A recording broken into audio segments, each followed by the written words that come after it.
তো আজকে আমাদের হাতে রয়েছে এরকম পুরাতন একটি রঙের কৌটা। তো এই রঙের কৌটাটি পিছন সাইডে আমরা এরকম ছিদ্র করে নিয়েছি, ছোট একটি ছিদ্র। তারপর আমার হাতে রয়েছে কিছু স্পিরিট। প্রথমে আমি এটাকে ঢাকনার মধ্যে ঢেলে নেব। তারপর এই সিরিঞ্জের মাধ্যমে আমি এই কৌটার মধ্যে সেটাকে দিয়ে দেব, ঠিক এইভাবে।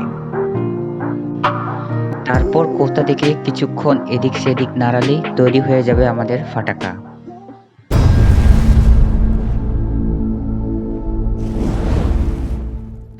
তো আমাদের ফাটাকা তৈরি। এখন আমরা এই টেবিলের ছিদ্র বরাবর কৌটাকে এভাবে রেখে দেব, যেমনটা আপনারা দেখতে পাচ্ছেন। তারপর আমরা এটাকে আগুন দিয়ে দেব। তো 3, 2, 1।